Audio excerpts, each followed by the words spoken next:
Friends, I welcome you to my channel. Before listening to this story, I will ask you to subscribe and put your finger up. It is not difficult for you, but it is pleasant for me. And we're starting. I liked the Radisson because it had a large, spacious lobby. It was like staying in hotels that you see in old movies. I was standing on the sidelines with my sons, Bradley and Terry. We were waiting for my wife Lauren to come on a date on Wednesday afternoon. My sons and I have been planning this day for weeks, and we all couldn't wait to see how it would go. Lauren and I were going to celebrate our silver wedding anniversary next week. We got married early, and we had boys early. They both studied at Temple University on scholarships. Although we lived in Reading, we usually didn't get to downtown Philadelphia. I've never been to the Radisson before, and I've never stayed there. I work in the legal department of an accounting firm in Reading. For the past 10 years, I've had a regular weekly meeting with a major retirement care contractor in Harrisburg. It was one of those meetings that was never canceled or rescheduled. That's probably why Lauren chose Wednesday for her weekly trip to the Radisson. It was a 2-hour drive from Reading to downtown Philadelphia in terrible traffic, so it must have been important to her. I started to suspect that something was going on about 2 months ago. It was just the little things that caught my attention. The company had an investigator on the payroll, and he was more than willing to take on a little surveillance work between his regular jobs. It was expensive, but I didn't care. It didn't take him long to find out that Lauren was on her way to Philadelphia on Wednesday morning and was meeting with family friend Kyle Standish here at the Radisson Hotel. Lauren always went to the gift shop and waited for Kyle. When he arrived, he rented a room and walked through the lobby to a payphone. He would put a small envelope under a payphone and enter the elevator, always to the 8th floor. Lauren would leave the souvenir shop, take the envelope containing the room key, and follow him to his floor. They were there for about 3 hours, and then they dispersed. Kyle used to work for our company. We talked with Kyle and his wife Beth at several company events, and even got together before he was transferred to the Montgomery County office. I haven't seen him in years. A few months ago, Bradley and Terry were at a job fair at the Radisson Hotel and noticed Kyle getting out of a new red Corvette. They were about to catch up with him and say hello when Terry spotted Lauren at the gift shop. The boys stopped and just stared. They both wondered what their mother would be doing at a hotel gift shop 50 miles from home in the middle of the week. I think it didn't take them long to figure it out. About 2 weeks ago, they both reluctantly approached me one evening when Lauren was visiting her sister. That's when I found out about their trip to Radisson. Dad, if you knew what was going on, why didn't you do something? Terry, I just found out recently. I do not know what I want. I love your mother, and it's hard for me to think about life without her. I wish this had never happened, or at least I would never have found out. Now that I know, I can't ignore it. Any suggestions? I know a guy who'd kill Kyle for $500. That's a little radical, Bradley. Let's see if we can come up with something less radical. I plan to call Beth to see if she knows what's going on. I hope she has an idea or two. We have a small workload on Wednesday, so we can help if you decide something. It was nice to see my sons supporting me. I know they love their mother, and the situation must be as difficult for them as it is for me. 2 days later, I saw Beth Standish. She suspected something was wrong, but she wasn't sure. Beth had caught Kyle doing the same thing to other wives before, and he promised he would be a good boy. Since she already had enough information about his infidelities, she was ready to file for divorce. She asked if I could refrain from doing anything while she prepared the documents.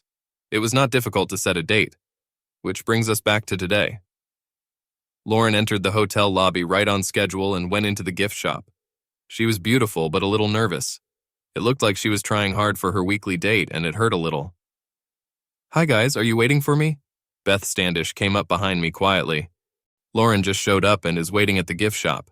If everything goes according to plan, Kyle will be here soon. Lauren was browsing through magazines in the gift shop, keeping her eyes on the lobby in search of her lover. Soon, Kyle walked past the gift shop and walked up to the counter. I saw Lauren smiling when he appeared. A few minutes later, Kyle came out from behind the counter, stopped at a payphone, and entered the elevator. As soon as the elevator door closed, Terry entered the gift shop. He smiled and greeted his mother with open arms. Lauren looked worried. Putting his arm around her waist, he was able to take her gaze away from the lobby. Beth quickly took out the key card that Kyle had hidden and entered the elevator. Kyle was a man of habit. He always took a shower before making love. Beth planned to wait in the hallway until she was sure he had started it. Bradley and I walked slowly over to Terry and Lauren. Well, what a wonderful surprise. It's very nice to meet you here, Lauren.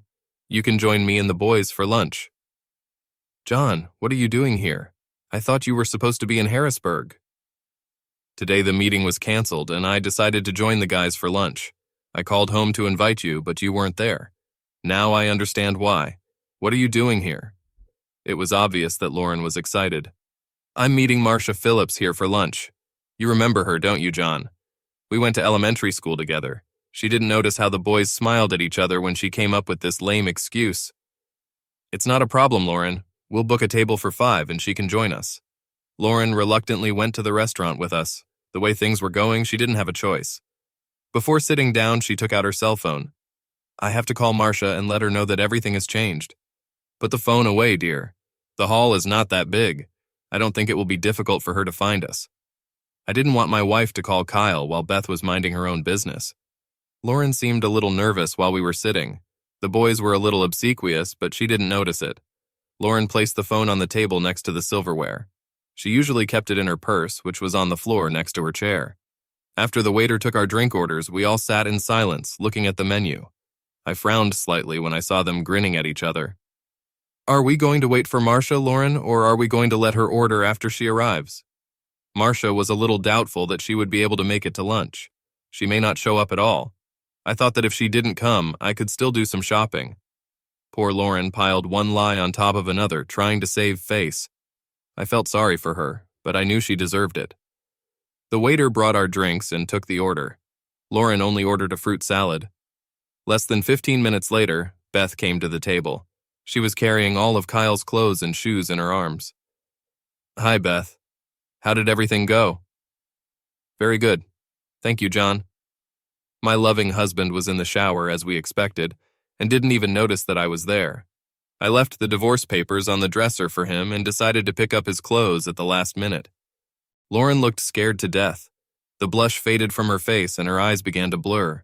She looked at me, then at Beth, not knowing what to do. Here's the key, Lauren. Thanks for lending it to me. I won't need it anymore. Beth carefully placed the key card next to Lauren's phone. Lauren stared at him with her mouth open. Her cell phone rang. She picked up the phone and looked at the number. Without answering the call, she turned off the phone and put it back down. Here, boys. The Corvette is yours until the end of the week. It's in my name, so don't worry about anything. When you get tired of playing, leave him at home. She handed Bradley the keys to the Corvette. Thanks for the help, guys, but I have to run. Enjoy your meal. Lauren looked at me as if she was begging for help. I didn't offer anything. She didn't even look at the boys. When the waiter brought the food, she excused herself and went to the ladies' room. The boys and I had already eaten, but Lauren had not returned to the table. I asked Terry to check the toilets and sent Bradley to the room Kyle had rented. When Lauren left, she left a key card, a cell phone, and a purse on the table. 10 minutes later, they both returned to no avail. Bradley said the hotel provided Kyle with a tracksuit while they were trying to take him home.